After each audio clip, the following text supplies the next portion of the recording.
When you think about a dream team and you think of the vision of a dream team, what team comes to mind when I say dream team? Well, so I go back to my first admission of a NFL pro football team was Miami Dolphins, and it was the Orange Crush. Their defense back in the 70s was just like everything. So there's that.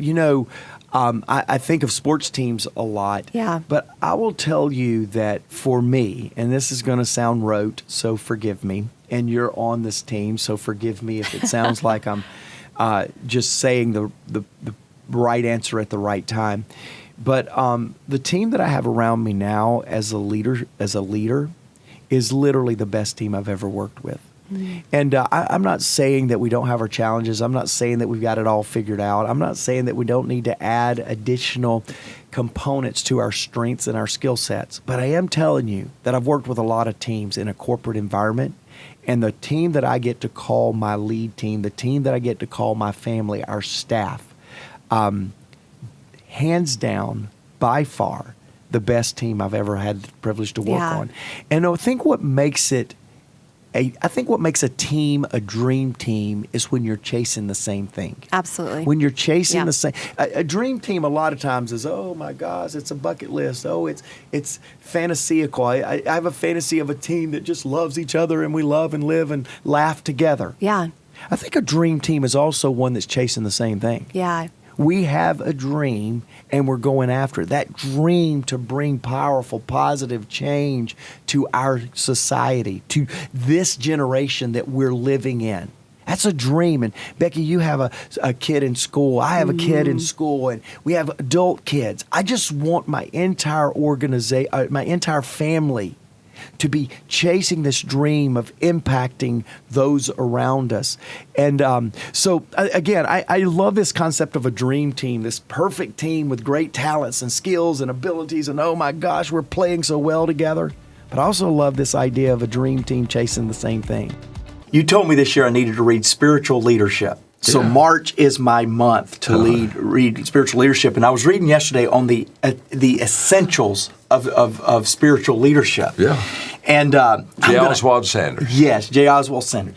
I'm going to get this wrong, but he was talking about how a leader has to have vision and courage. That's two essentials. And he said, a follower sits and waits, and the greatest perplexity for a follower is, what is the right thing to do? This is so good. I'm going to miss it. Yeah, it's over there. I could go get it. But you're in clover. He said the greatest challenge for a follower is, can I make the right decision? Can I make the right decision?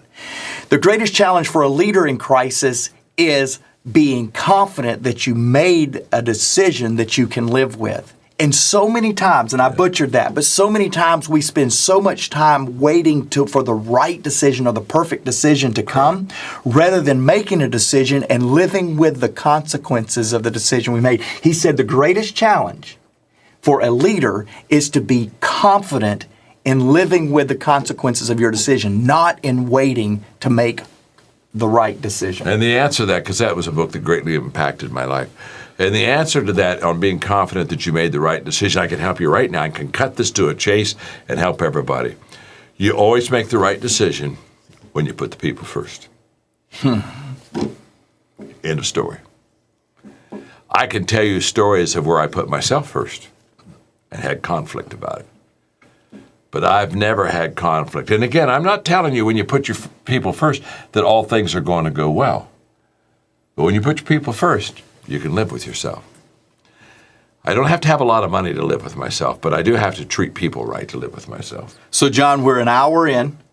We got a lot more questions. The team's just shooting me. Well, you're just taking too long. Well, Mark. listen, no. Gosh. The team is shooting me numbers, and we've only had a couple of hundred people drop off from Facebook Live. So, are you good going with another hour? No. And if you want to share it, if we're helping people, if you want to share it, if you want to tell some people that John is on here answering questions about leading through the crisis, certainly feel free to do that. But let's stay for another hour if you're good with that. Rock and roll. Hey, Christopher Singham from Kuala Lumpur, Malaysia. Oh, yeah. Christopher asked the question, I'm sure I am not the only one who feels this way, but do you think there is a massive crisis in leadership today? Is there anyone that is showing us, besides you, John, how to lead effectively? There's a massive crisis in leadership. Trust me. Yeah. Massive crisis. In fact, we're leadership deficient. And that's everywhere. We're leadership deficient here in America, but as I travel around the world, two things are happening that are both a little dispiriting to me. One is we have more dysfunctional leaders than we've ever had before because our culture has been dysfunctional now for 2 generations. First generation gets the followers, second generation gets the leaders because the followers of the first generation have children. And the dysfunction then in these leaders who have leadership qualities shows up. So that's an issue. Secondly, we've lost our way values-wise.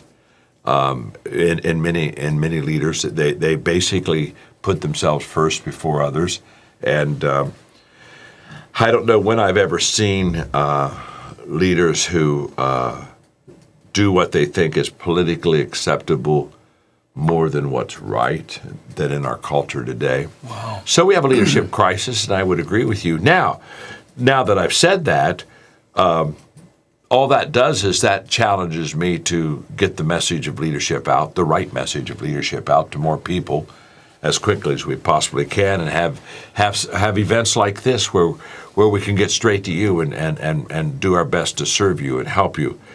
And I would just challenge anyone that feels that we have a massive leadership shortage, be one person that makes it a little less of a shortage. I mean, you stand up and stand out and live a life of right priorities and values and make a difference. Start making a difference. Let me give you some benefits of building a diverse team, because there's some wonderful things that happen once you commit yourself to diversity. There's some wonderful things that happen. Number one, a diverse team will fill in the knowledge gap.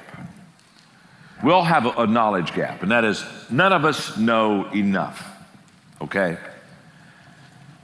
In fact, I put in here, it is important to know what you don't know, and know those who do know so you can focus on what you do know.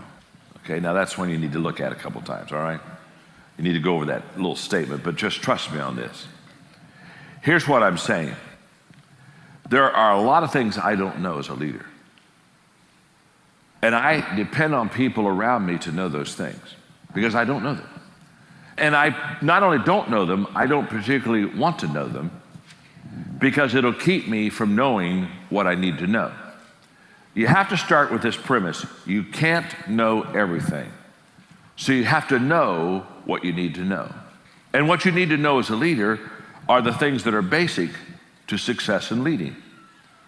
And there are a whole bunch of things that are important to know, but they're not basic to the success of leading. But what you have to do is you have to have people around you that can help you in those areas. And the key is, in diversity, is that when you get the right team around you, that they have knowledge that you don't have, it really begins to fill in the knowledge gap. So the knowledge gap really gets filled in when you got people around you that perceive differently, see differently, think differently, feel differently. That's huge. The second thing you fill in with a diverse team is the perspective gap. And let me just take you through this little sequence right here, because I got perceive, believe, receive here in the lineup. You can see how this is working. And there's sequence I want you to get. What I see determines what I think, which determines what I get. That's a fact. Basically, what I receive in life has a seed of perception in it. That it begins with perception. And how I see something determines how I think about something, that determines most of the time what I'm going to receive out of that. So perception is huge. It's not always reality, but it's huge in how I think and how I act. And so a diverse team will really help us in that process. Because how do I think and receive differently? Well, I've got to perceive differently. Well, how do I do that? I do that by diversity, because not everybody in the room is going to see things like I see things. Number 3, a diverse team will fill in the experience gap. Diversity in experience is really essential. And it goes back to the proverb we heard, if all you have is a hammer, everything looks like a nail. Oliver Wendell Holmes has this great quote: the young man knows the rules, but the old man knows the exceptions. And to know the road ahead, ask those who are coming back. Very important. Experience. Fill in the experience gap with people around you. Number 4, diversity will allow you and me to fill in the problem-solving gap. Because what do leaders have to do? They have to solve problems all the time. One of the things that I found really worked well for me in the problem-solving gap, and if you're a leader and you have a team, or if you're on a team, this will be some good, I think, practical advice. What I discovered about teams was that there are people on the team that can always tell you about the problem. There are some people, they just automatically find the problem. You know what I mean? They'll just say, let me tell you, there's a problem over here. We got a problem over here. And I got tired of hearing my team talk about the problems. And so one day I looked at him and I said, let me explain something to you. Any idiot can find a problem. So low IQ people can say there's a problem. So if you found a problem, you're not smart, you just found a problem. But I said it takes somebody smart to solve the problem. So here's what we're going to do. Don't bring a problem to me unless you have 3 solutions. It was one of the greatest things I ever did. First of all, it shut up all the problems. You just had all these whiners quit. It's just wonderful when whiners have to shut up for a while. You know what I'm saying? Gives you peace in the valley for a period of time. You follow me? But here's what happened. It got them on the creative side. It got them on how am I going to fix this side. I mean, what am I going to do about it besides just tell you there's a problem here? Hey, and what would you do? And I found that to be a very helpful thing in dealing with problem solving with teams, is just say, hey, please tell me about the problem, but then how would you fix it? What would you do about it? What do you suggest that we do? What would you do? You see, leadership, let me explain something here to you. Leadership is like a quarterback in football. The quarterback doesn't get paid to carry the ball. The quarterback gets paid to know who to get the ball to. And he gets paid to call the right plays and put the ball in the right hands in regards to what situation they're in. And what I want you to understand about leadership is you got to have a team around you that is diverse, that is different. And you got to know what players to call on, because different situations call for different players. When I wrote the 21 Irrefutable Laws of Leadership, the most enlightening thing that came out of that book, and when I wrote it, I didn't know it was going to come out. In fact, I write the book, and then sometimes 2 or 3 years later, out pops the thing that really helped people the most. And lots of times I didn't figure it out. I just wanted to write the book because I thought it would help people. But when I wrote the 21 Irrefutable Laws of Leadership, a couple years after that book came out, pretty much everybody began to say, I can't do 21 things well. When I evaluate myself with the 21 laws, I'm not a 10 on all those. In fact, on 5 of the 21 laws that I wrote the book, on 5 of the 21 laws, I'm average or below average. And that was a little disgusting to write the book. In fact, those that I was average or below average, I kept fighting that and saying, they certainly can't be a law of leadership. I do them poorly. Maybe there should be 16 laws of leadership. But no, there are 21. I don't do them all well. And what came out of that book was it's very simple. If I don't do them all well, then I need to find somebody that does well what I don't do well. And I need to bring somebody around me that will complete me, not compete with me. They'll complete me. They'll complement me. And that was the essence of what happened. And that's the value, again, of diversity. Well, that's the value of diversity of teams. That's the value of bringing the people together, because magic happens when you're secure enough to bring enough people around you that you can add value to each other. Now, well, let me give you one more thought, and that is the value of diversity teams. It fills in the giftedness gap. Because Mother Teresa said it well. She said, you can do what I cannot do, and I can do what you cannot do, and together we can do great things.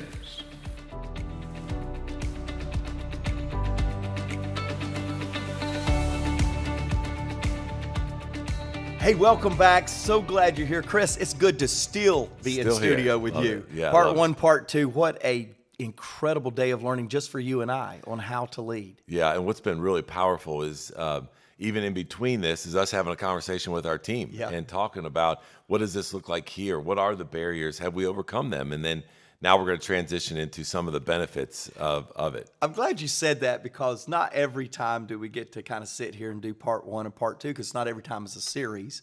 But in between us recording last week's podcast and then recording this podcast today, we had a brilliant conversation. We're incredibly blessed with a new teammate, Javon. And Javon brought a perspective to us on barriers, and Jake is just a young, cutting-edge artist. He performed last night. Didn't invite me. That's another whole problem, Chris. You and I were not invited. Not there. But our team here and the diversity of our team just caused us to have a great conversation in the middle. And today we get to talk about barriers, or today we get to talk about benefits. Yeah. We've talked about barriers, but today we get to talk about benefits. And there's this standout statement that we want to deliver in this podcast that says this: together we can do great things. John quoted Mother Teresa in the lesson, but it's this idea that we are better together when we focus on what connects us rather than what it separates us. And so much of our society is trying to do that. And so, man, I'm excited to get into benefits today. It was Winston Churchill that said, diversity is the one thing we have in common. Celebrate it every day. Yeah. And I love that. He made a commonplace out of our uniqueness. And everybody that I talk to, no matter what culture, no matter what race, what gender, whatever you come from, everybody wants to continue to own their uniqueness. Yeah. But they want to be valued with the common.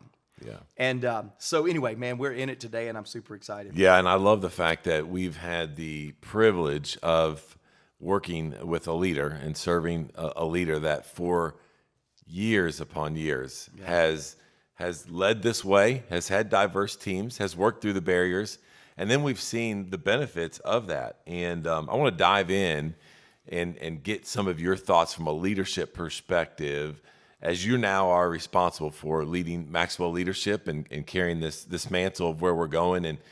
And one of the things that I've seen as we begin to build this diverse teams is I love the statement that John talks in here, and he used a lot of they know that, again, you have to go back and listen to it. I think it's in the notes. You have to follow it along. But there's a knowledge gap, and we don't know what we don't know. And oftentimes you and I talk about, because we've been around here a long time and been blessed to do that, to where we feel like we're in a bubble. Yeah. And I would challenge that. I think leaders out there, the longer you lead, the more in your position, the more you're in the organization, where you go, and we get to a place to where we get very comfortable. We become we have lack of self-awareness, and we don't know what we don't know. And one of the things that you've done as a leader recently is begin to build this diverse team, and the benefits that we're seeing of that is the knowledge, where John talks about increasing knowledge gap. And I've watched you be teachable. I've watched you be curious and ask questions and in a learning mode. Talk about that just from a leader standpoint of the things that you're learning, the people you're bringing around you that are helping us as an organization fill that knowledge gap. Yeah, for me, it's really easy. I going back to something you said, I don't use the word fear often.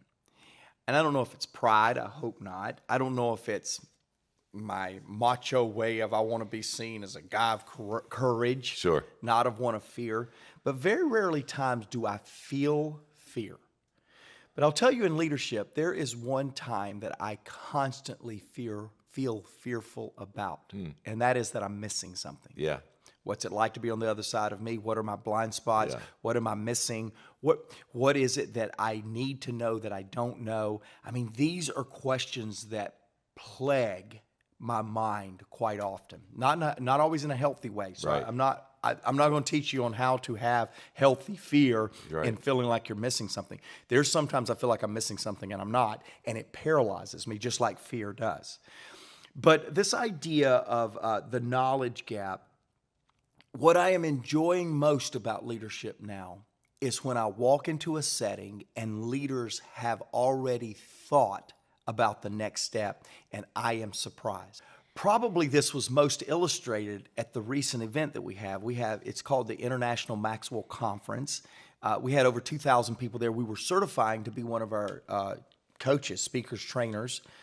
And in fact, if you want more information, you can go to maxwellleadership.com and you can find out more information on joining our team of certified members and be a part of that. But we were at this event, Chris, and we're rebranding. We're doing some really cool, exciting things, and it's a big deal.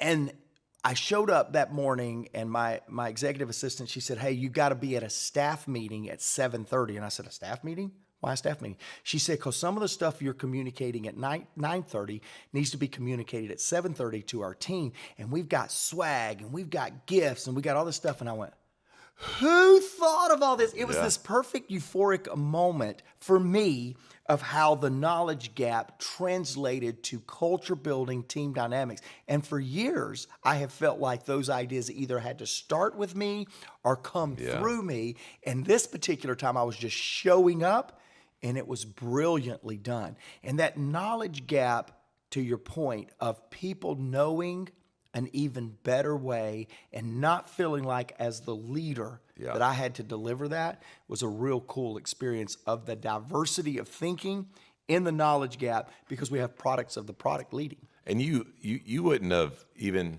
maybe thought or known to do that. Correct. Right? I wouldn't have. That's Correct. not how I'm wired. And so the fact that we now have team members that are thinking outside of experiential things that we would is just a benefit of that. And I love that story. Now, moving right into this next one that I want to talk about. You and I were talking about as we were getting ready to kick this off. We were like, man, I don't think I've heard John talk about that before. So podcast listeners, viewers, this may be something new right off the cuff right here that John is teaching.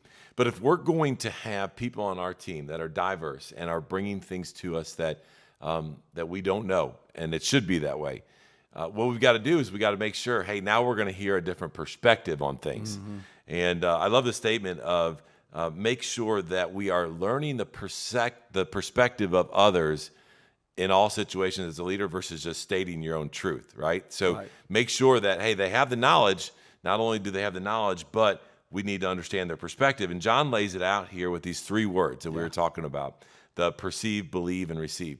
As a leader, talk to me about the impact of that, because that kind of struck you when you listened to John talk about that. Yeah, and so you always talk about perception. Perception is reality, right? We've heard, perception is reality. Me and my wife disagree about that statement all the time. She says, no, reality is reality. I don't care what your perception is. I go, yeah, but your perception is real. And so we have this By the way, conversation. Stephanie wins. Yes, exactly. Every time. Let's make that really clear. So this idea that John is helping me, what you see determines what you think, which determines what you get out of life. And I don't know, Chris, I told you before we started recording, I want to just go and spend a couple of days on how John listed out the perceive, believe, and receive components of perception. Are those the three building blocks? Because I do absolutely believe that what you see determines how you think, and how you think determines what you receive in life. I get all that. That statement is brilliant.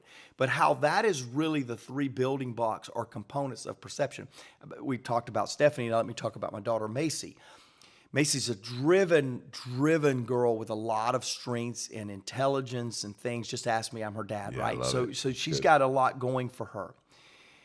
I'm watching her perception. Last night at dinner, I was working with Macy on her perception right before big key test. She gets all these people that wants them to help them by sending her completed work right before the test, right? Sounds like John paying people to do his homework, but that's all. By the way, those that aren't watching us on YouTube, you need to, because there was a little air quotes Oh, yes, there thank you. that Mark was saying there might be a little bit of... Sorry, yeah, video podcasters, you caught that. Thank you for making that true. Yeah, that might be a little bit, air quotes, might be a little like John getting some assistance with his homework. But I was telling Macy, I said, Macy, you can either be celebrated or are rejected based on your skill set. If you have a skill set and people want it, whether you help them by sending them free your test results or your test preparation or not is not the point. If you are lamenting the fact that people are coming to you because they recognize your strength of intelligence and preparedness, you will then begin to be ostracized or looked at as a challenging teammate or schoolmate because you're not open about it or appreciative of it. Because she was telling me one of the comments she sent back to them and says, "We're not friends. This is the first time you've ever texted me. We're friends, right?" And we were kind of laughing about it. And I said, Macy, don't despise your giftings. Yeah. Embrace them. You still don't have to give out the answers if people you don't, or it gets you in trouble and all that stuff. But don't despise your giftings. I was relating with her, if you'll allow me to do that.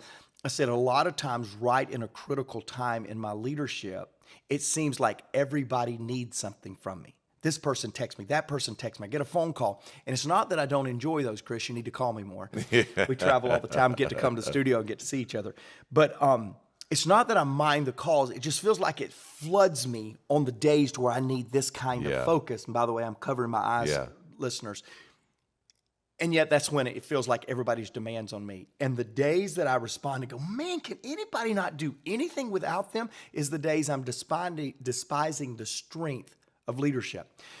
Perception, what you see determines how you think. How you think is what you get. On the days that I don't see that as a gift, and I think people are just can't do anything without me, it'll drive frustration. I get that frustration from a very thing that I have prayed, sought, and trained myself for years, is to be the go-to person. Yeah.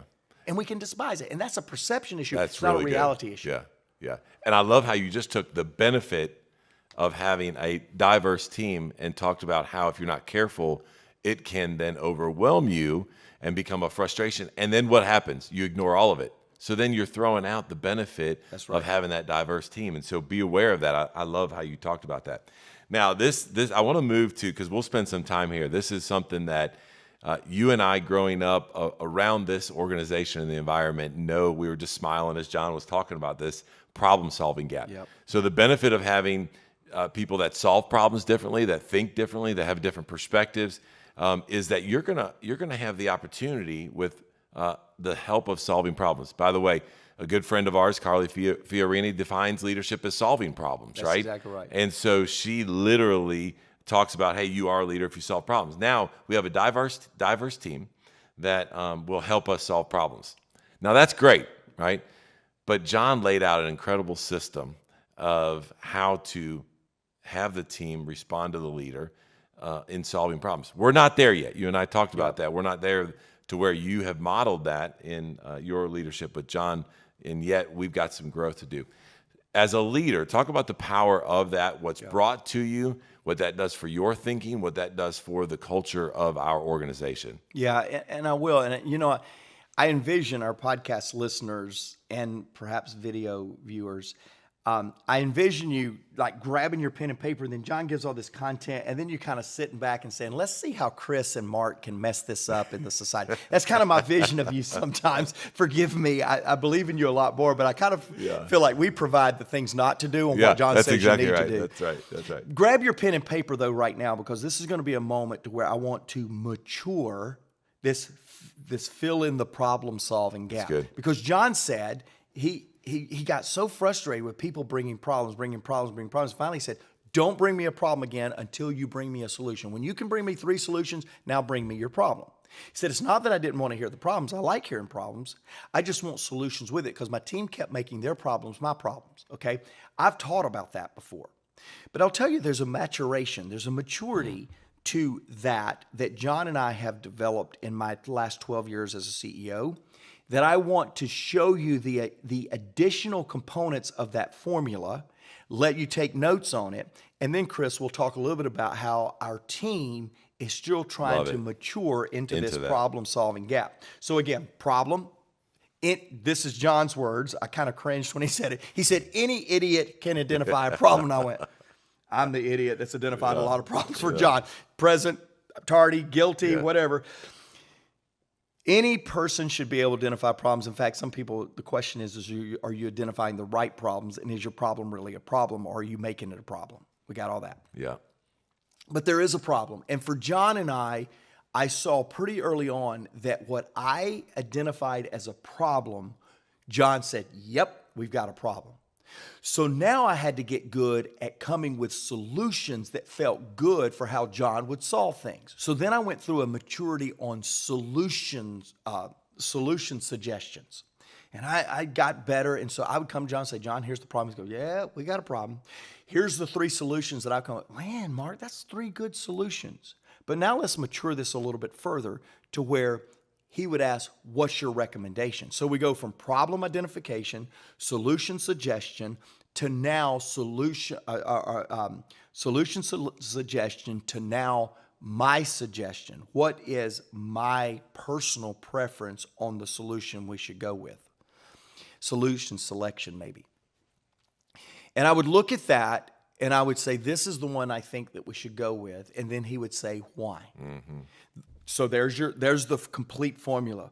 Problem identification, 3 solutions, recommendation, option of recommendation, and now why. That's good. And what happened in the why, Chris, is John could determine 2 things, because he said often, Mark makes 97% of the decisions in the organization.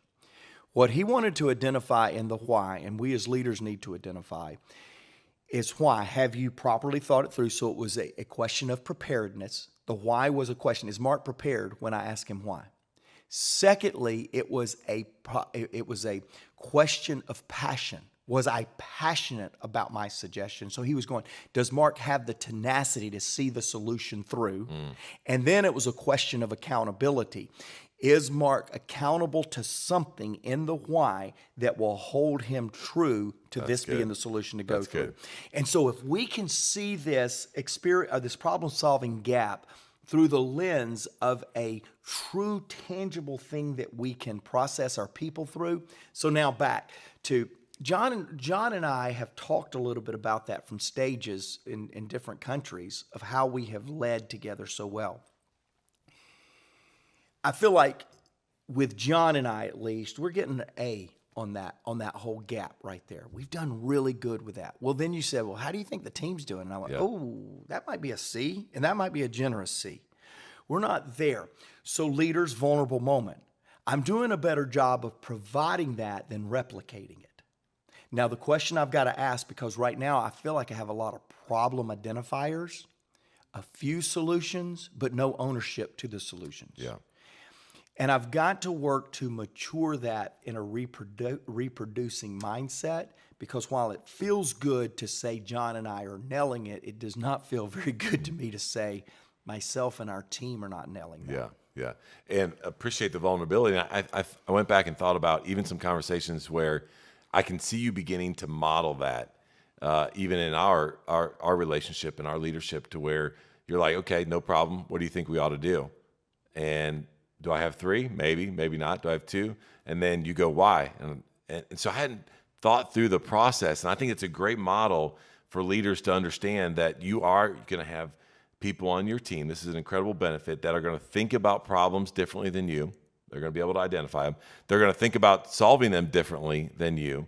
And so as they do that, they may be able to solve them better than you. And that's awesome. That's why they're on your team. Now, before you go further, let me tell you this. I told you last week that I was going to talk about something I observed in you that was a benefit. This is where I want to serve it. So all of you that tuned in this week to say, good grief, does Chris bring a benefit to the table? I got to tune in. Here's your moment, okay?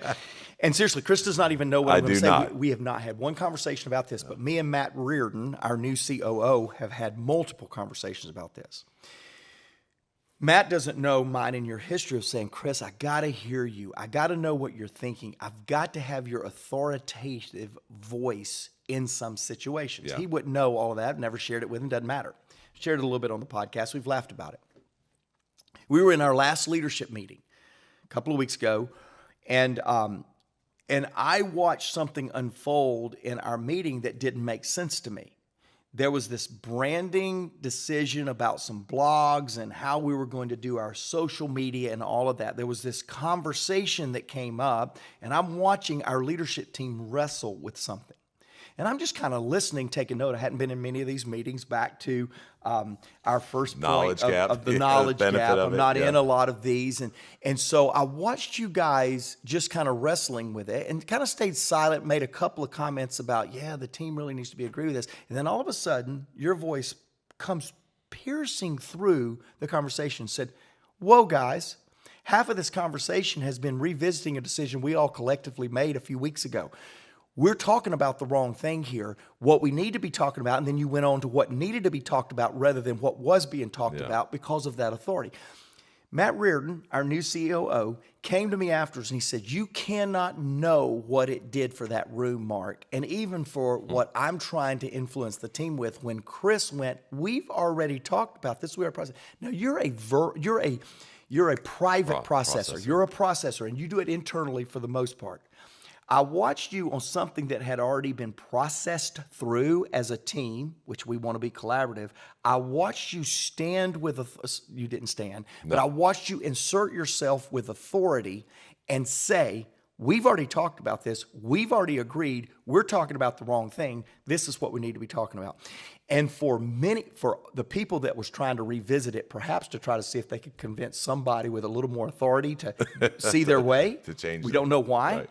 But what we do know is every person in the room benefited. It was a benefit of your processing perspective to come in and say, we've already processed this. We decided, quit revisiting what we've already processed. Let's move forward. When you allow people that know how to problem solve, that have giftedness, that has the experience, that has the perspective and the knowledge, the safe place to use their voice, the benefit will move the ball forward for who? Everyone. Yeah. The detractors were shut up because they'd already had a chance to talk about it. The people that were not yet mature enough to have confidence to say we've already talked about it were edified because they had already done all the preparation to have it.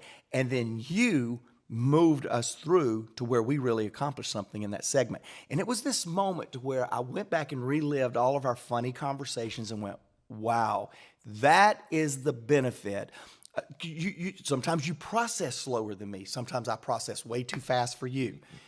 But allowing both of us to sit on the same leadership team, it was an epic moment in your leadership because people that have no idea what we've been through, talked through, sit around tables discussing, have no ideas. They just went, oh my gosh. Something was said in that moment that nobody else in that room could say because you had a voice.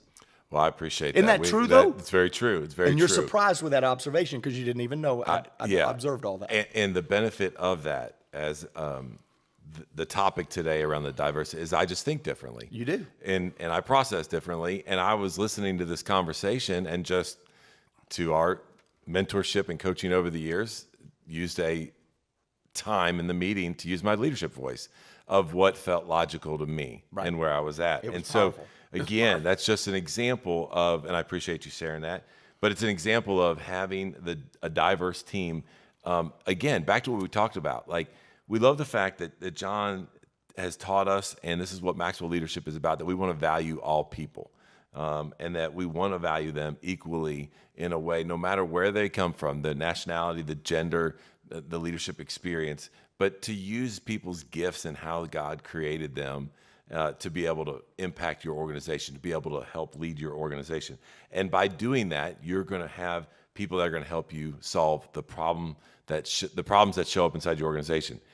And if you can take the model that Mark just explained to us and begin to live that out and begin to teach it in your organizations, you will see the lid lifted, and you'll see the benefits of having people that think and solve problems differently. Friends, I'm excited about this because this is like a how-to,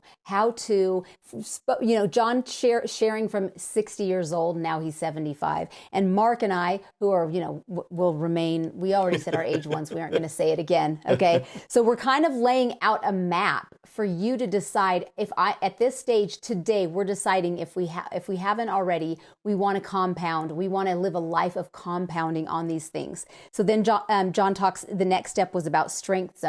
We've talked about Marcus Buckingham. You can find that in a previous, you can find your strengths and find out what they are. And like Mark said, do it, dive into that, start practicing them. That's something that you can compound over time as you learn your strengths and practice them. And then the next thing is teamwork makes the dream work. I love that. And many of you might feel like, well, I'm an adult now. I played on a team when I was younger, or maybe in college, or maybe in an adult league or two. But how do I find a team? And does the team have to be the team that is my team at work? So I think this is a great way to invite people to join our team, like John's team. Join what Mark is leading in the team of becoming a coach and learning to learn John's content so that you can join our team and join with us. If you're looking for people out in the world, it doesn't have to be in your town. It doesn't have to be in your city. Join with us, right, Mark? I mean, let's let that be a little plug of maybe that you could jump in and just have them partner with us and join in our team and find your people. Yeah, so you said you said a lot of brilliant things there. You said two brilliant things that I want to extrapolate out, because it's going to be in the show notes. Number one, the podcast that we did with Marcus Buckingham, we're going to click that in right there, and you're going to get to go listen to what I still retain as one of my favorite podcast episodes we ever did. Me too. The second thing that I would tell you, Tracy, that you pulled out right there is joining the team. Get in an environment. So, We'll offer you a link to johnmaxwellteam.com. You'll find out more information to become a certified coach, speaker, or trainer. Join our team. We want you on the team. Here's the point. So both of those are in the show note, but here's the point. When John says teamwork makes the dream work, I'm reminded of the quote by Phil Jackson. And Jake, thanks for providing this. Phil Jackson said, "The strength of the team is each individual member. The strength of each member is the team." Here's my question, gang. You want to be powerful, and you believe the answer to you being powerful rests all within what you can do. And if you being powerful and effective rests in your power alone, you don't have a whole lot of greatness ahead of you. And we have great people listen to our podcast. I'm talking about the best of the best. You made a good choice. Your team, your family, you're incredible. However, as great as you are for your choice of joining in the podcast community with us, you're not that great by yourself. Let that sink in. And we think the path to greatness is the power within us. And I would tell you the path to greatness is the power around you. And so I just want to challenge you. Get on a team. You're in the team, you're in the family, you're in the podcast family. Continue to up-level those around you. It goes back to the very first question, Tracy, that you asked me. Mark, what are you seeing compounding around you? And I remind you, 15 minutes ago, this is what I said. It's the people around me that is coming alongside and saying, Mark, we can help you. Now, part of me wants to go, yeah, better people are having to come around me because I need a lot of help. And that's true. But a lot of people are coming around me because of the compounding effect of being around great people like John Maxwell. And they too want to be around great people like you and me, podcast listener. So we kind of close this link down, Tracy, way before I want to close it down. I know. Because compounding is truly all about your ability to realize greatness is within you. And part of that greatness within you is syncing up, linking up with those around you. I really want you to get our standout statement this week. We try every week to have a standout statement. Our standout statement this week is life compounds positively or negatively. It's your choice. Mm-hmm. You're compounding. You may not realize it. You may feel the same in 2022 as you felt in 2021. You may feel like, man, I'm in a perpetual revolving door. I get it. Life feels like that when it's looked at microscopically. But lift out just a minute. You're compounding. The question is you compounding positively or negatively? Mm. Are you making choices that will better you, or are you making choices that will shrink you and put a lid on you? The great news is it's your choice. The responsible news is you've got to do something good with that choice you have. That's the point of this podcast. That's what it's all about. Number 4. The fourth thing John Wooden did was that he motivated his players to fulfill their roles as part of the team. The law of the niche says all players have a place, of course, where they add the most value. Now, let me explain to you what I mean by that. During our time of conversing, he said to me, John, I recruited to UCLA a lot of average shooters. And again, remember, what he went for was quickness. And so he said, if I have a quick ball player that couldn't shoot well, or I had a great shooter that was not quick, I always took the quick player who couldn't shoot well. I never took those great shooters that weren't quick. The average basketball player's score, I averaged increasing it 10 percentage points when they went from high school to college. Now, when he said that, I said, Coach, how could you take the average basketball player and how could you take him that maybe was a 35% shooter in high school and make him a 45% shooter in college? I mean, college, the defenses are tougher. How could you up a guy's average 10%? And here's what he said. Remember, we're talking about finding a player, finding their role. He said every basketball player has a spot on the floor where they shoot the very best. Every ball player does. There's no such thing as a basketball player that is equally competent in shooting all over the floor. Every player has their spot. Sidney Wicks, about 11 foot over on the left-hand side, that was his spot. Kareem Abdul-Jabbar, about 4 feet from the basket with a sky hook right in front of the basket, that was his spot. In other words, every player has their spot. My job as a coach, the first couple of months, during the early practice times, I would watch my players, especially my freshman players, until I would discover their spot. When I discovered their spot, he said I would take a chalk and I would go out to the floor and I would draw a circle. And I'd say, this is where you shoot in games. In fact, with the exception of a layup, if you shoot anywhere else in games except this spot, look over the bench because I'll be asking you to come and sit with me. Because when you don't shoot in your spot, that's a conscious decision to disobey. Now, turnover, that's no big deal. Humanly, we make turnovers. He said, I didn't take players out for turnovers. But when they decided to shoot somewhere else besides their designated place, that's a conscious decision. I pull you out of the game for that. And then he said, I would tell the players, it's my job now to design plays that'll get your shots in your spot. It's your job to get to your spot. And he said, I designed plays that would allow these players to shoot from the place on the court where they were the best and the most effective. As I'm listening to him, I'm saying, here's a coach and here's a leader who again understood the value of niching his people on the team correctly.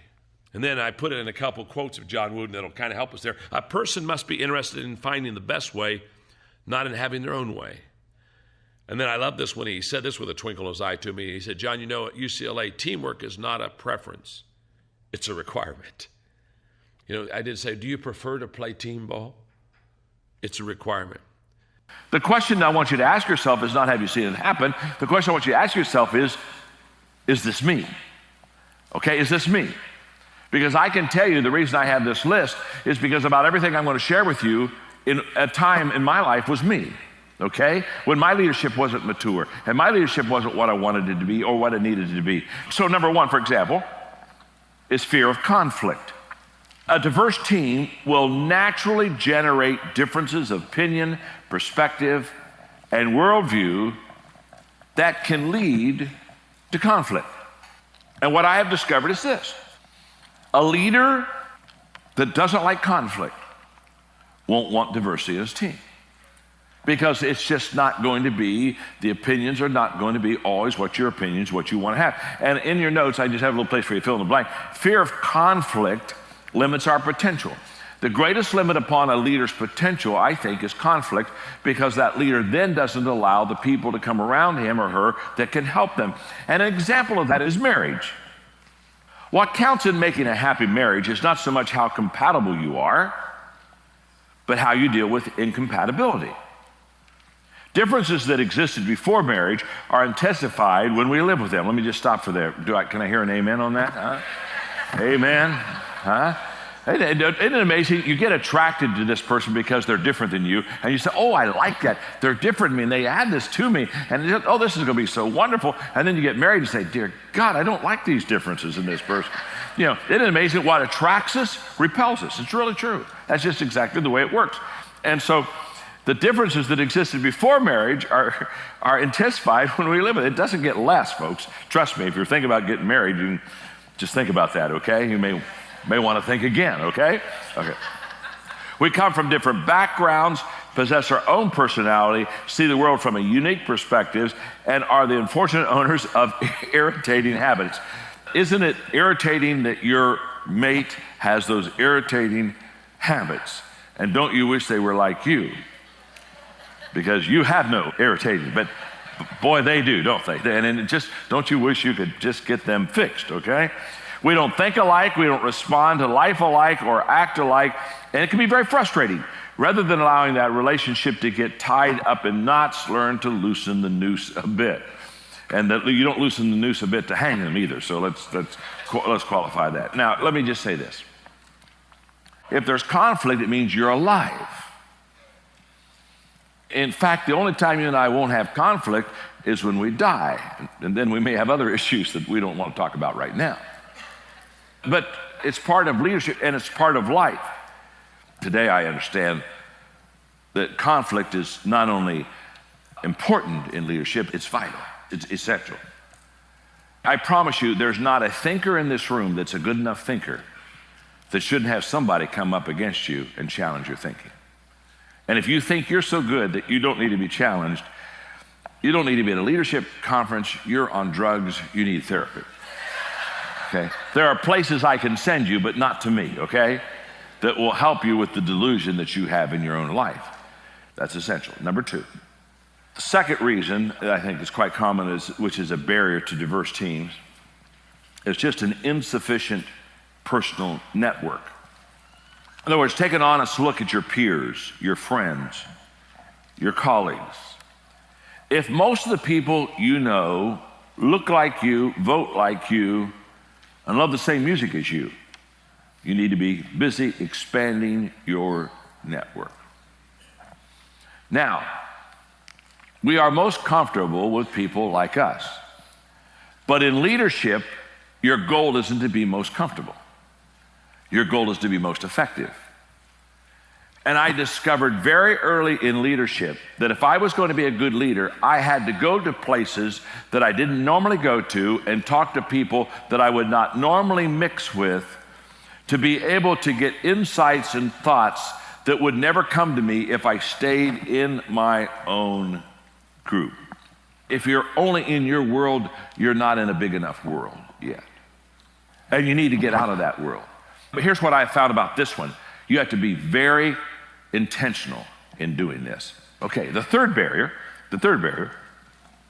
is that sometimes we're unwilling to challenge our own prejudices. Unfortunately, prejudices are still thriving in today's workplace.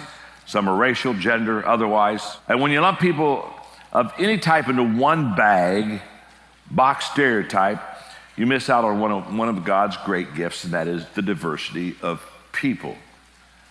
I didn't want you to miss this little illustration. It's only a 2-sentence one, so I put it in there for your notes because, again, this lesson goes out to thousands and thousands of people, and I use it for teaching purposes. But the world is like a hand and all the people its fingers. And if you hate and destroy one group of people, you lose a finger and the grasp of the world is less. And I think that is such a great illustration. If you think of the world as the hand and every one of these diverse groups is a finger, boy, you can't afford to lose a finger. You can't grasp what you need to grasp. You can't hold on to what you need to hold on if you lose it. And when I speak on leadership, I still find prejudices. In fact, when I was on my last trip, when we did Q&A, one of the ones that come up to me quite often, especially in some countries over others, is women in leadership. And, do you think a woman could really lead? In fact, my personal feeling is that I think women are naturally better leaders than men. Because I think the core ingredient to great leadership is relationships. Because I think leadership is influence.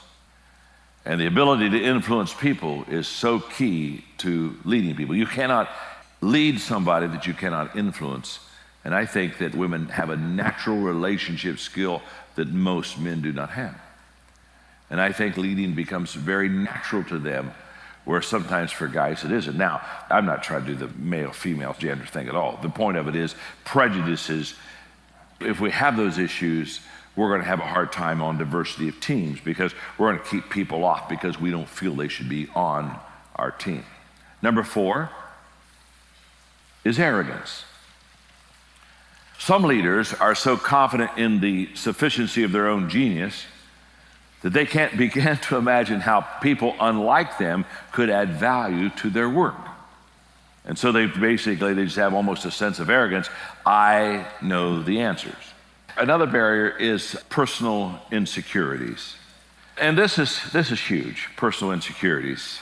If you're uncomfortable around people who are significantly different from you, others will sense it and be reluctant to join your endeavor. Insecurity is a terrible thing in a leader's life because it's the lid. You've heard me talk about the leadership lid in leadership and how that we all have a leadership lid and our potential, and you've seen me do the illustration. You can't rise above your own ability to lead. The leadership lid in a lot of people's lives is their insecurity. Let me just say this. I have never known a long-lasting, enduring, successful, insecure leader. Now, there may be somebody out there that is. But what happens is if you are full of insecurities, those insecurities will sooner, usually more than later, undermine you. Well, insecurities keep us from having people that are diverse of ours because, again, insecure people cannot handle conflict and they cannot handle somebody that would have a different opinion. And it's just the lid that we put on ourselves. Now, those are some barriers to building a diverse team. Let's jump to this next one. I want to talk a little bit about this because John says, hey, to increase your influence, really, you've got to navigate for people. And when you think of the law of navigation, oftentimes as leaders we go, okay, here we go. I'm going to tell you where we're going and how we're going to get there. That's not really what we're talking about here. Give us a little bit from your perspective, the importance of this on increasing your influence. Well, and again, don't forget the context here. We're talking about influence and growing our ability to connect with others and help them get where they want to go. And one of my favorite laws of the 21 laws is the law of navigation. Now, in full disclosure, let me tell you why. John says of all the leaders that's ever worked for him that I exercise the law of navigation better than any. He doesn't say that about the other 20. I got one. So it becomes my favorite, okay, Chris? Now, I may not be any good at it. John just complimented because he couldn't find any other compliments. I'll take it. Yeah. But in this law of navigation, a leader many times feels like that their responsibility is to chart the course. That's the law of navigation. A leader is more effective the better they can chart the course. Okay, so we chart the course. When we're talking about influence, and John's talking about helping an influencer navigates for people, the worst thing we as a leader can do is to come in and navigate for someone else their destination. Yeah. Now, should we have an idea? Do leaders still see more and before even when they're developing influence with others? Yes, they do. Should I, as a leader, have a recommended course for you, Chris, to consider in your development? Absolutely. But once I give recommendations, it's my responsibility to shift from navigating your life to guiding you and letting you be the hero of your plan. That's good. A good friend of ours was at Exchange, an event that you run. We'll talk more about Exchange and if we have any spots for people along the way. By the way, let's put in the show notes, we'll put a link for Exchange because I just mentioned it, but I don't even know if there's spots, Chris. But anyway, at Exchange last year in Nashville, a friend of ours, Donald Miller, came and talked about, he has this incredible concept of the guide, the villain, the hero, and this other character in a story that is kind of this agitator, this villain is what he calls it. And all of us have in us the ability to do that at certain times. Well, when you're trying to influence people and you're navigating for them, as John's talking about here, you're simply a guide. You're not a mandate. You're not a dictator. You are a guide to help them get there. And again, I want to make that distinction because so many times we as leaders, we have this concept. We've got to know the way, go the way, show the way, and tell everybody else why they should go our way. That's right. And yet, when we're trying to grow and influence people, we become overbearing and ineffective when we try to tell people what they should do with their life. One of mine and your very, very good friends, he deserves a shout out. He gave me an opportunity to work for John Maxwell 21 years ago, David Hoyt. And he says this all the time, and I love it when he calls me. He said, "Hey, Mark, I got to tell you, God loves you, and I have a wonderful plan for your life." In that order. In that order. And, well, it's not always that order. Sometimes it's, I have a wonderful plan for your life. By the way, God loves you to get there. That's right. As a leader, we can't do that when we're trying to grow influence with people. Yeah. We've got to love them and suggest and tweak and recommend, but yet just stay in that guide perspective, in that guide persona. What I love about that is, John kind of wrapped up the session talking about, man, we have to see beyond the people as they are.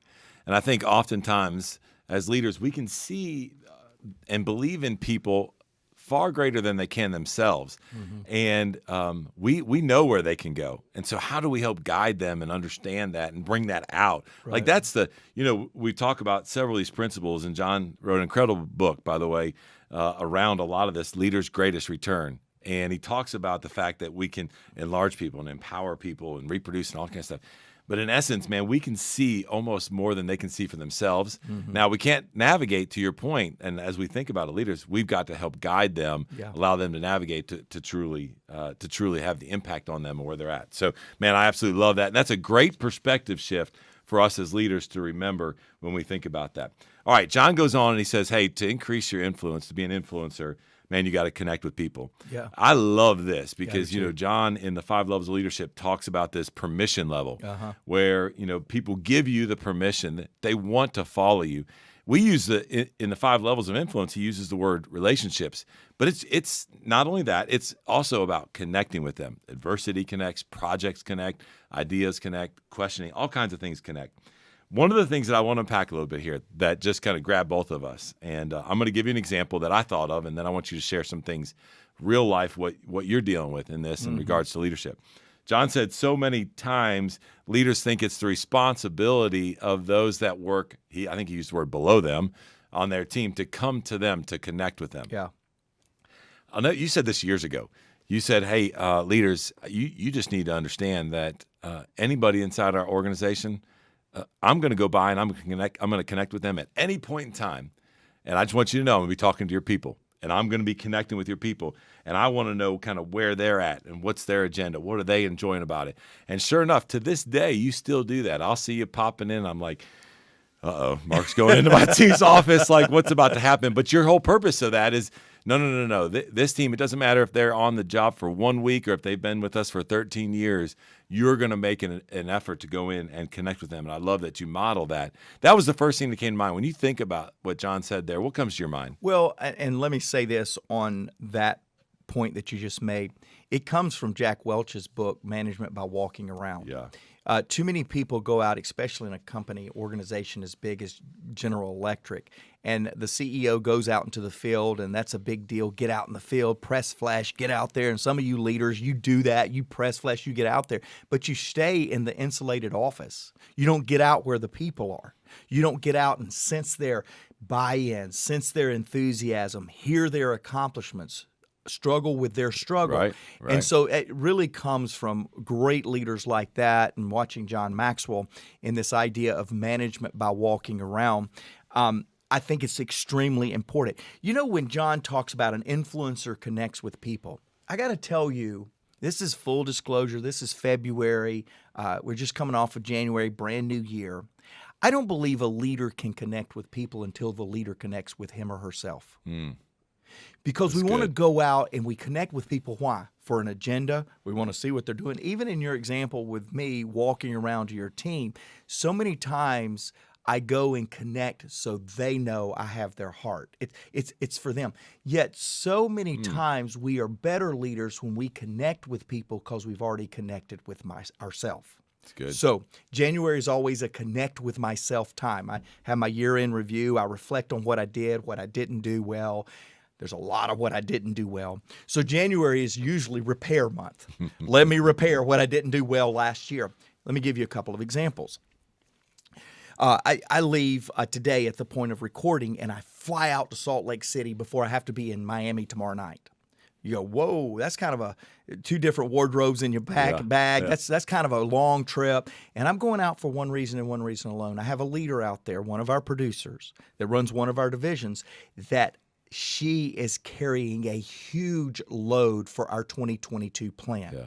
What I discovered at the end of December of 2021, and as I go into 2022, is that I gave very little time to such an important initiative last year. I gave very little time to the leader. I gave very little time to communicating the vision. I gave very little time to accountability. My first meeting in January, this is February, I get it, but as I'm looking today, the best thing I can do is to connect with this leader. That's good. Now, let me tell you what that means to me. It means not getting on a Zoom call. It means not waiting until next week when I see her in Florida. It means getting my rear end on a plane and going out there to let her know I realized last year I didn't connect enough, and this year is going to be different. That's good. I didn't want her coming to me. I didn't want to wait till we were in the same city. I wanted to make an additional effort to connect. And that is a big statement to go out there in this whirlwind trip in a crazy critical time that I am to connect. Another example. Last year, I was doing my best to detach myself from the leaders because I'm trying to empower. Not detach like I'm not here for you, but detach from asking what I think. Just let you do what you're doing. You're the example of this. So, beginning of January, I have these epiphanies. We're going to cast a vision. And recently, I cast a vision that impacted you inadvertently, but I didn't know so much directly. I cast the vision, and I'm watching. I'm watching you. You were on Zoom in this meeting, but I'm going, you had to leave a little early, I didn't get that affirmation in your eyes. So what did I do? I connected with you by coming to you. Yep. And that was already on your schedule. You were going to connect with me and get clarity because we've talked a lot about find your voice. Yeah. But I went, wait, I got to connect. And I came back this morning and went, we're good. I got a couple of questions. I said, okay. At lunch, you know what I did after our leadership meeting? I asked you to lunch. Yeah. You know what you said? No. Jake, by the way, Jake Decker had a more important meeting for me than for. Yes. Yeah. So you come down here and meet with Jake instead of meet Jake, you're in trouble. And so you rejected me. I get that. But then that night, before I left, I said, hey, Chris. Call me on the way home. Call me on the way home. Yep. I wanted to get that in the middle. You know why? Because an influencer connects with people, and I realized that I had lost a little connection with you on that. Was it horrible? No, but left unattended, it becomes an abyss. Yeah, it becomes a canyon. Yeah. And so you and I connected that day. We went deeper, but that was an intentionality for the leader to say, if I'm going to gain influence with Godey or the other leaders in our organization, I'm going to have to be very intentional. And what I saw this morning, going back to your first example, we were on a meeting together this morning when you said, hey, I'll see you in a little bit. I'm headed out this evening to see you. Just the smile of that individual looking at it and saying, man, I can't believe he's coming out here. So I absolutely love that because leaders, it's our responsibility to close that gap and make sure we do that. Can I say one more thing? I started that whole little deal, and we got one more little thing we want to share before we run out of time. I started that by saying this. I don't believe a leader can connect effectively with others if he or she is not connected with themselves. Correct. End of December, 1st of January is a massive intentionality on connecting with myself. The best way I knew to do this, I shared it last week. It's on my desk again. The best way to do that is to develop the leader within you. Connect with yourself. Don't develop others at the expense of not developing yourself.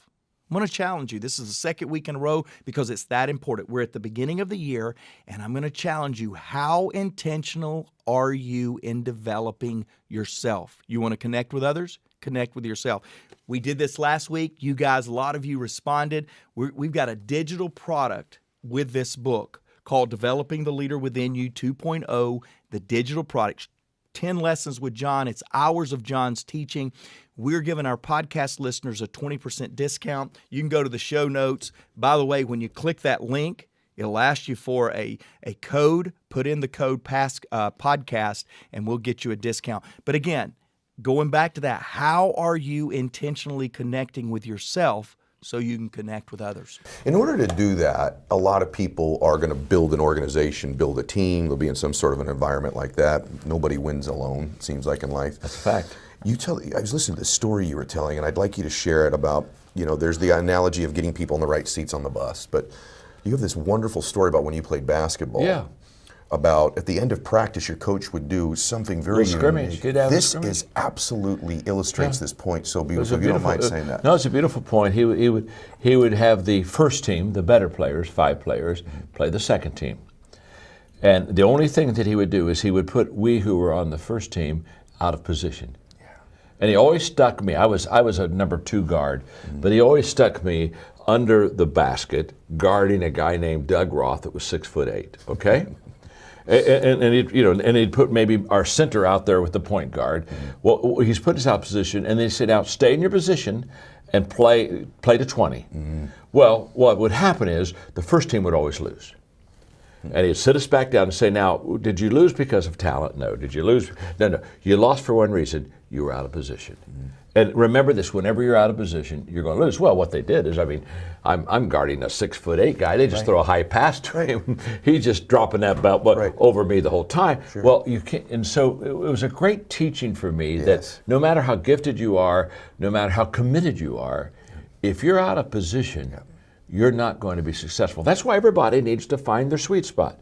Yeah. What do I really do well? Yes. And on that, there's a point that I really want to make, and that is, I tell people, if you want to be highly successful, you've got to get into what I call the top 5%. Okay. So you got 100 people. You got 100 people here in whatever chosen profession you've got. You've got to be in the top 5. Yes. You got to get there, and you can only get to the top 5 if you're in your sweet spot. You can't get to the top 5 working on weaknesses. You can't get to the top 5 if I'm not in the area of my giftedness. So you've got to find out what you're good at, because that'll give you, if you're committed and if you got a good strategy and all this other, you got a good team around you, then that'll allow you to get in that top 5. And once you're in that top 5%, you're in good shape. You're going to do very well. And I tell, it doesn't matter what your profession is, you got to get in the top 5%, and you can only get in the top 5% if you're in your position, if you're in your sweet spot, if you're in your gift. Is there any technique, strategy, thought you have in order to identify what those sweet spots are for you? Oh yeah, trial and error. I mean, when I started, let's go to I started off as a pastor, and so I had a counseling degree. So now I'm counseling people. Well, it takes me about 6 months to realize I'm not any good at that. I'm not. It's not my gift. They're coming in and I'm listening to them, and then I say, well, okay, it's obvious. Here's your issue. Here's 3 things. And I write on a piece of paper and hand it to them and say, now go be healed. Do you know what I mean? Go be healed. And the next month they'd come back in. I'd say, now, okay, what are we in here for? well, I've got this problem. What's the problem? I heard last month. You know what I'm saying? Well, did you do the 3 things? No, I didn't do the 3 things. So you go back. Well, it wore me out. I wore them out. I wasn't any good. But that's what I was trained in. But it wasn't giving me the results. And one day, it took me really took me 3 years. One day I realized that when you counsel people, you work on their weaknesses, and when you equip people, you work on their strengths. That's good. And the moment I went from working on weaknesses to working on strengths, I was a rock star with strengths, because you show me your strength and I'm going to give you a game plan and let's get going, because I'm a natural equipper, not a natural counselor. Yes. Nothing wrong with counseling, it's just not my gift. You with me? And what did they teach me in college? They taught me how to administrate. Yeah. So I'm in my, I've got my little country church. I'm doing administration. Well, there's no return there. I mean, my gosh.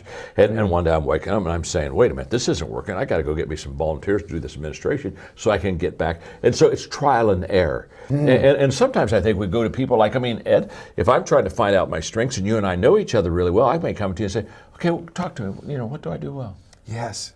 Sometimes we don't understand our own strengths, and it takes somebody that really is a good friend that knows us well that can say, well, I think you're really good in this area. Yes. But you got to find them.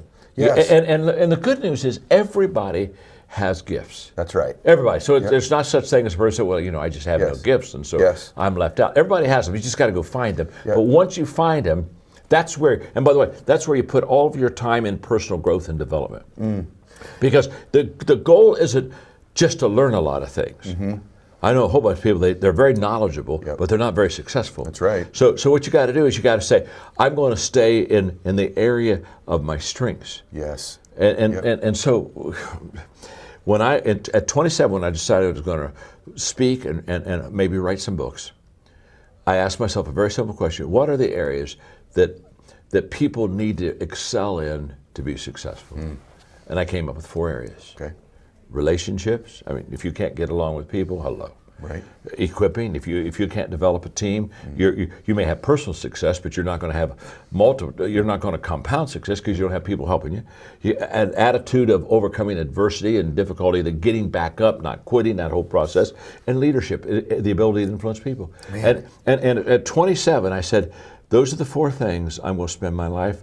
And if you'll look at my books, almost all of them are in relationships, equipping, attitude, and leadership. It's true. And I found what I found the sweet spot for people to success. Man. And so I wrote all my books in those areas. I'm going to tell you something. I've read of the majority of your books. Thank you. And there was a window of time where I read every single one as they were coming out, and now I'm back in that cycle again with you. And for me, the last couple minutes were really valuable because I'm obviously acknowledged like you are as a good leader, and Sure. And but in my own mind, I've wondered whether I am sometimes because I'm not a great counselor either, and I mean that like when people are looking for counsel from me, but what I do feel like I'm really good at identifying giftedness in people. Yes. I see giftedness. I think I'm good at equipping people, and so leaders come in different shapes, sizes, and forms. That was just really a good validation just for me, and I think it would be for certain people listening to this because I think also sometimes people that are really good at executing themselves potentially maybe struggle with counseling people on to do things, but they're great at they could be great at equipping. Oh, them to do them. absolutely, absolutely. And what I found is successful people are really good at finding their gifts, getting in their gift zone, and then just really staying there and becoming successful. I think they're happier too. Oh, yes, but successful leaders, there's the difference. Successful leaders have the ability of what you just described, Ed, of finding the sweet spot for other people and getting them in that sweet spot. Yeah. And that's where the return is. That's right. I've spent my life, after I discovered what my strengths were, now I'm just helping other people find their strengths because there's nothing more empowering to a person than to find out that they are good at something and then being equipped and taught how to do it well. That's honestly what you just described is what I enjoy doing most of my life. That's why you're a leader. Let me get to one of the things that John said. One of his points is that Coach Wooden achieved personal victories before he led his team to victory. And I know enough about Coach Wooden to know that about him. I know enough about John Maxwell because I've been with him for 22 years. He is more focused on personal victory inside. But Don, the more I've gotten to know you as a Maxwell Leadership thought leader, that's exactly what I would say about you too. What is it about Coach Wooden that you picked up on, or John Maxwell, or even yourself, that makes someone so committed to focusing on the inside leader before they focus on the external performance? Well, thank you first off for that those kind words. But I would hate to, I would not dare put myself in any of those sentences. But thank you, that was kind. But I would tell you that what Coach Wooden used to talk about a lot was that if it's impossible, right, to truly lead others and then have them watch you and have them see you not be the shining light of what it is you're asking them to one day be, right? So maybe the highest compliment I ever heard about Coach Wooden came from his daughter, Nan, who passed away just a couple of months ago. But Nan said that every day when her daddy would come home, from practice or from, and remember, this is pre-ESPN. This is pre 24-hour news cycles. But she said we as his children and his wife had no idea if he'd had a horrible day at practice.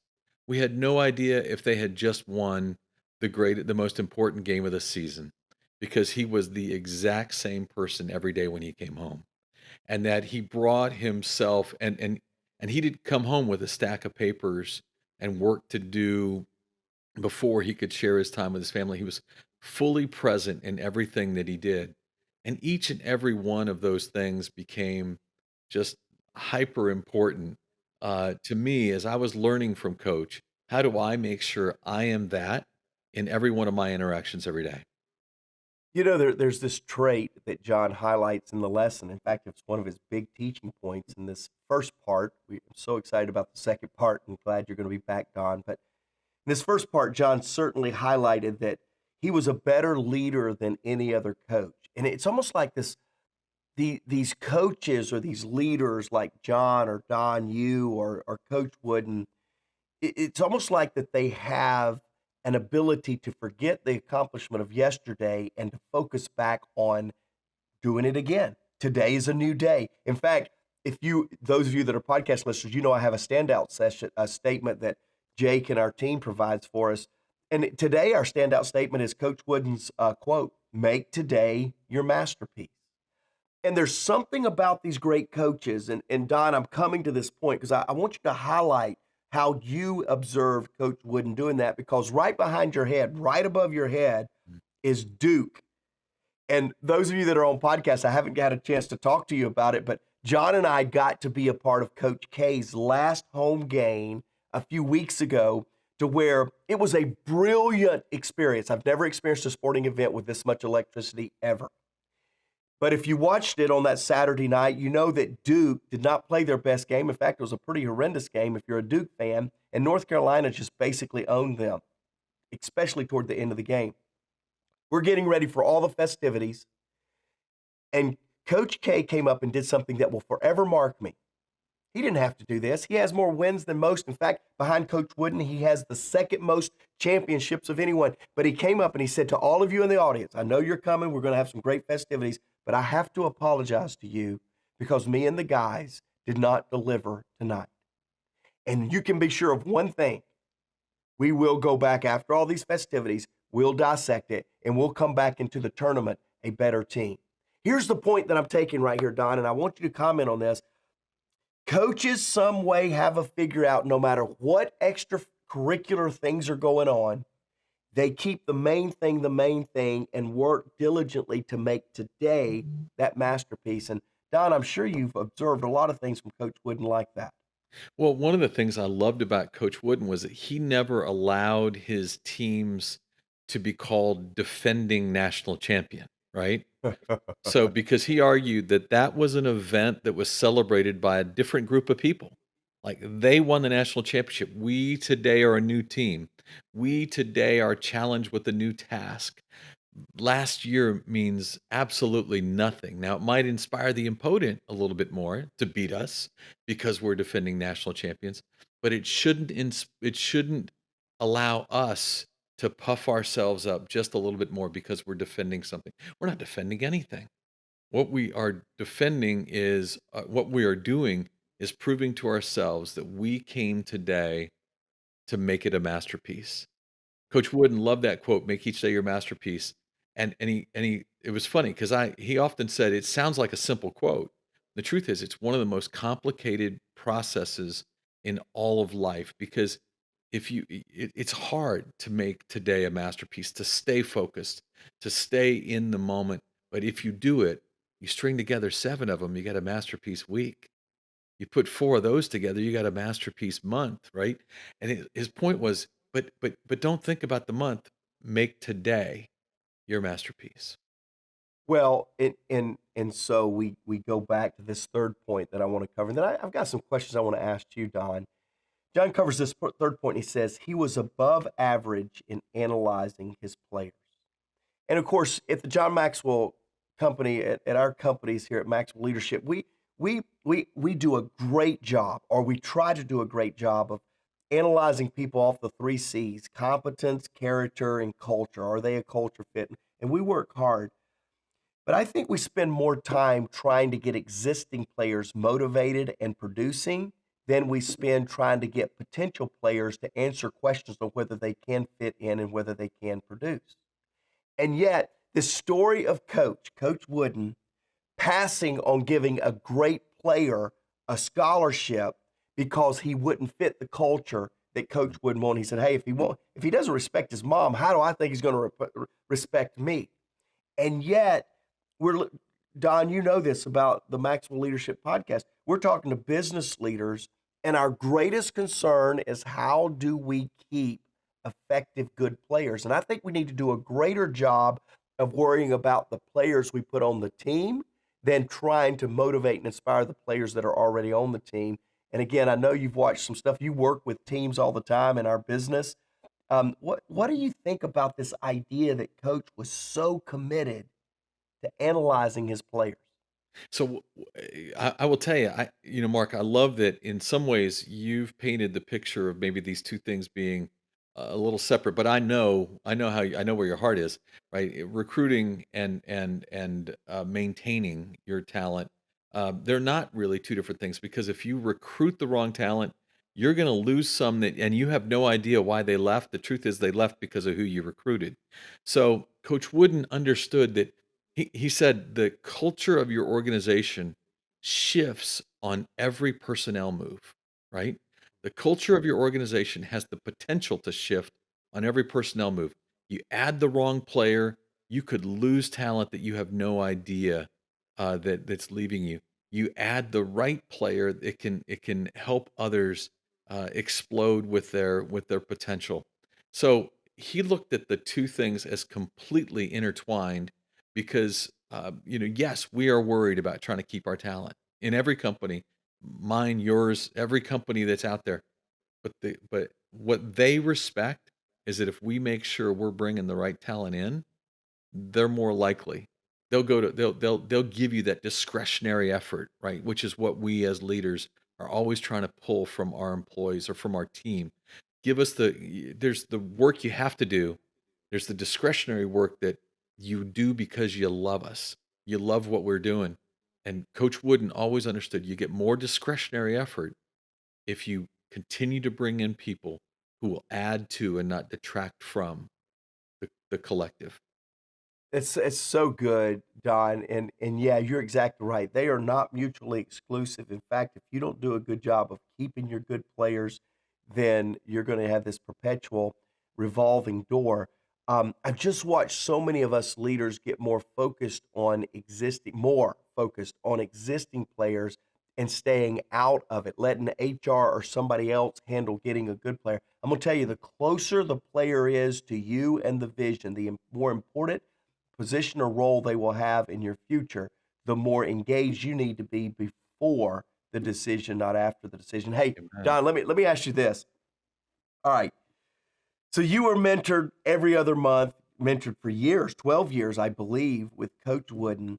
And I want to hear a little bit how this relationship started. And then if you'll do me a favor, give me kind of maybe one or two of your biggest takeaways over this 12 years. Mm. So it's a fun story. Give me a minute. I'll tell it. So I was a writer at Sports Illustrated at the time, and I had heard a story that John Wooden, who was 88 years old at the time, was meeting on a monthly basis with the hip hop star of the Los Angeles Lakers named Shaquille O'Neal. 26-year-old Shaq, who was breakdancing and doing movies that none of us should ever remember. But Shaq was going out on a regular basis to meet with John Wooden. And I thought, other than basketball, what could the two of these guys have in common? What could they talk about? Well, Shaq's college coach, Dale Brown, is one of my best friends. And I asked Dale about it. And Dale and I went out and spent the session. And Shaq called these mentoring sessions. We sat through 3 hours of the two of them interchanging and learning. And never once did the conversation turn to basketball. It was about how to be a better man, a better leader, a better teammate, better father, better husband. That's what John Wooden was coaching Shaq to be, right? So we get done, And we stand up, and remember, I'm a writer for SI. I'm going to write about this. And I looked at Coach Wooden and I said, Coach, that was extraordinary. But how does someone get mentored by someone like you? And he looked at me and he said, you ask. And I said, well, gosh, how many people ask? And he said, not as many people as you might think. Most people take themselves out of the conversation because they'll argue, there's no way that person will ever have time to engage with me. I'm just not even going to ask. So I thought, wow, that's genius, right? You ask, what a great idea.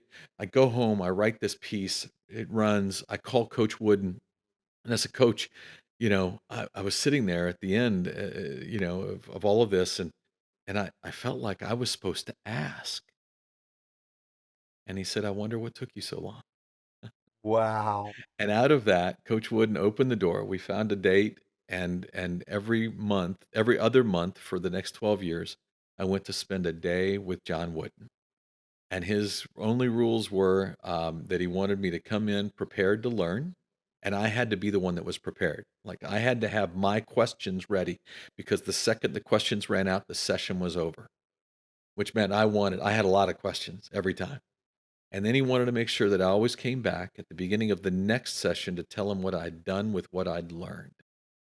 So don't just take from me, come back and fill my cup by telling me what you did with what you learned.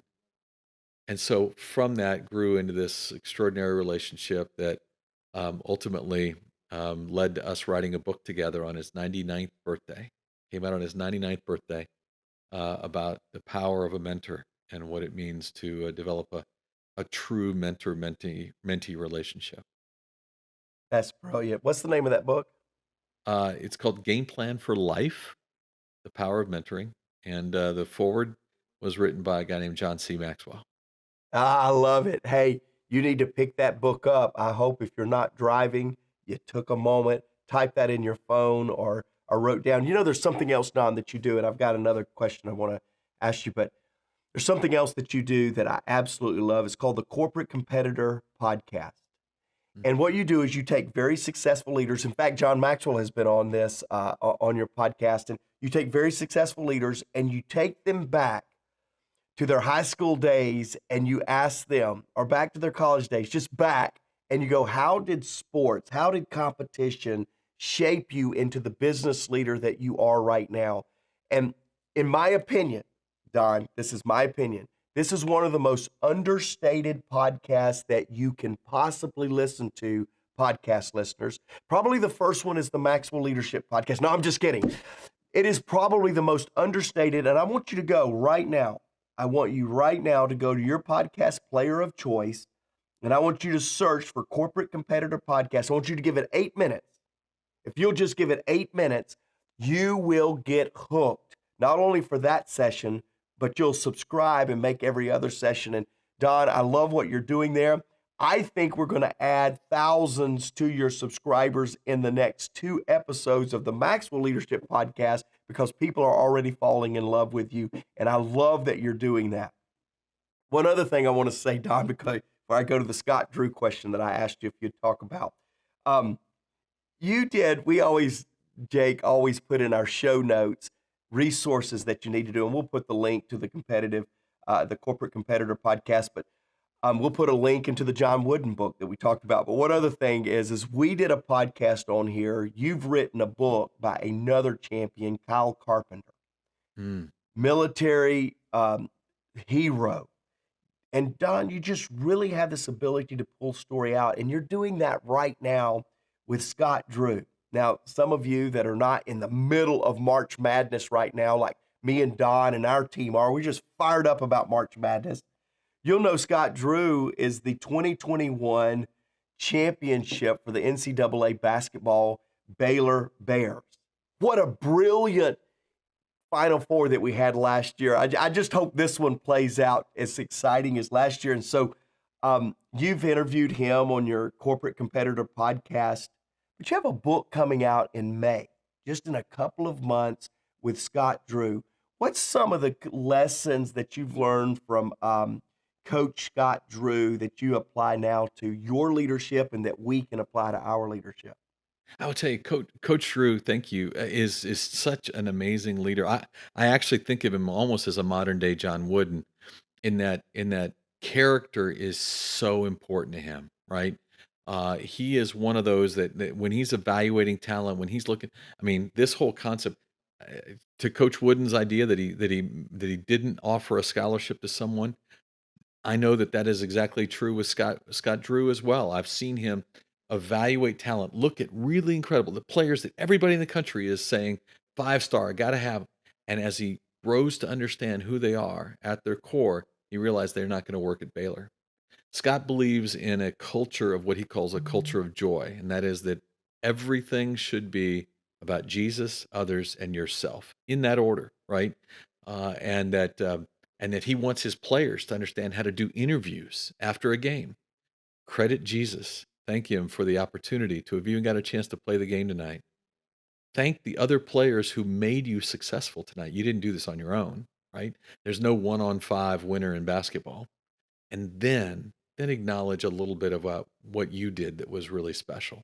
But if you do it in the right order, you do it consistently, it becomes your culture.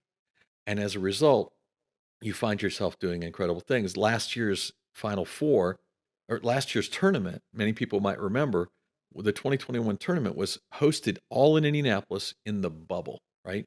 Which meant that every team had to stay in the same hotels, and that you were locked in these hotels. You weren't allowed to go out and I don't mean locked in, but like you couldn't go out and mingle with your families and other things. No one outside of your immediate group could become part of your time together. And so you have to be engaged and in love with each other in order to win in that environment. But one day, realizing the team was working, Scott Drew actually pulled them together and he said, "Guys, today we want to do something special. Today, let's let's talk about our fears. Like what do you fear?" And then Scott Drew leaned in and he says, and I'm going to open the conversation.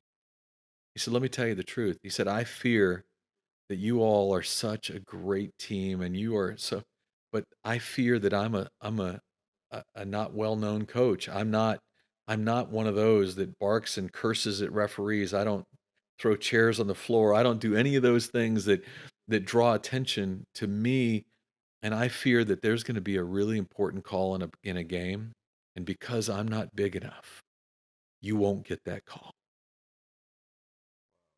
And you can imagine, right? Tears in the eyes of players and they're going, "No, coach, are you kidding me? We're going to do our best to make sure we don't need that call." Right? And then suddenly players start talking about what they fear. And it became just this bonding moment in an opportunity to pull together where others might have started to splinter because by that stage you'd gotten tired of each other, right? I mean, how many meals in a row can you eat together before you just get tired of each other? But in that moment, they found this extra gear that came to be when you watched them in that national championship game. They beat Gonzaga like a drum, but they did so because they loved each other, because there was the right culture. And, for all of us, right, running businesses, thinking about our organizations, man, if we can get culture right, we can get a lot of other things right too. Brilliant, brilliant. Again, you said Culture of Joy is the name of the book, and it's by you and Scott Drew. I'm so excited about this book coming out, and for all of you, again, it comes out in May, but you can go to Amazon or wherever you buy your books, and you can go ahead and pre-order it.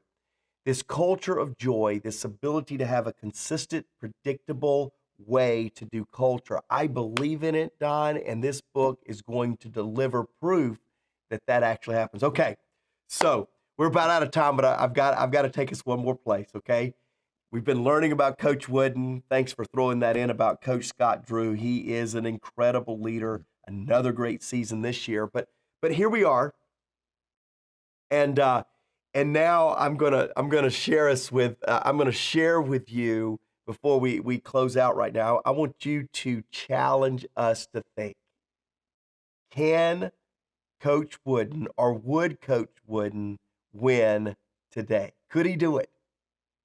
Mark, I love it because that is actually the number one question I get when people find out I have a relationship with Coach. Everybody argues, well, that was back in the day. Yeah, he won back in the day when things were different. See, I think John Maxwell, I think Mark Cole, you guys say it exactly as John Wooden would lived it. And that is that we crave leadership, right? We desire to be led, all of us. We want to be led. Even leaders want to be led. We want and Coach Wooden delivered. He was a great leader. He knew how to draw the best from people. As John Maxwell has properly shared there, he had magic in the way that he did things. And by having that desire, I guarantee you John Wooden could find 10 young people every year who would want to be led well, and want to throw their hat in the ring at UCLA and come out and do it together, right? To do it for the glory of a group, not for my individual glory. And I believe, if you believe that leadership is timeless, and I do, John Wooden would be as successful today as anyone in the game. You know, Don, you have built teams, you help companies, and you help them do exactly that. I believe the greats. We have this debate all the time. You just truly answered that with such an incredible, insightful approach. Because I believe a champion is a champion. And yeah, are there better golf clubs now? Are there better materials? Is there better training? Does people start much earlier? Yes, yes, yes. But never deny the spirit of a champion. The spirit of a champion is going to rise up and do what it takes. And Don, for us, you being on the Maxwell Leadership Thought Leader team, you providing this corporate competitor podcast, you writing these books, it is awakening the champion within us. And here's what I'll tell you. We only covered 3 points today from John Maxwell's teaching on Coach John Wooden's team. I want you to come back next week because we are going to continue that and help you be the best leader you can possibly be. Now, Don, what we love to do around here is we love to acknowledge our podcast listeners. And I have a podcast listener, perhaps a viewer. Sarah, I can't tell if you are a viewer or a listener. But either way, Sarah, we love you. We love your question. Here's what she said, Don, and I'm going to read this to you, let you take a stab at it, and I may give some color afterwards. But how can I change my short-term perspective to a long-term perspective? And how can I break my insecurities for my desire and heart to serve, to lead other people in our organization? Don, what would you say to Sarah? Wow. Well, first off, I would to back to our John Wooden quote, right? Make each day your masterpiece. I wouldn't encourage Sarah necessarily to say you need to change your short-term perspective to a long-term one. I think yes, you need a goal, as John Maxwell said on the podcast I did with him on Corporate Competitor. He had a basketball backboard that was given to him by his father that didn't have a rim on it, and he realized very soon it didn't matter. It wasn't very fun to shoot without a goal. So yes, have a goal, but focus on your daily behaviors. Focus on that short-term perspective, and make sure that you know what it's going to take for you to be able to deliver every day a masterpiece day. And Sarah, when you mention your insecurities, I mean, understand, feel emboldened by this. All of us have them, right? It doesn't matter your level of achievement, doesn't matter the accolades that others might throw your direction. All of us feel insecure. The key is recognizing beyond your insecurities, your strength, understanding your strength, and just in reading the question that Mark just shared with us, that idea that you have a desire, a heart to serve, to lead others. You have a strength that I want you to know that I believe that your insecurities are ill-founded. You have a strength within you that even though you might feel it, it's there for you to do something special. Sarah, you hit the jackpot. I have nothing to add right there. Sarah, you hit the jackpot because your question was selected when Don Yeager one of our Maxwell Leadership thought leaders, was on the call, because Don, that was an incredible answer, and thank you very much.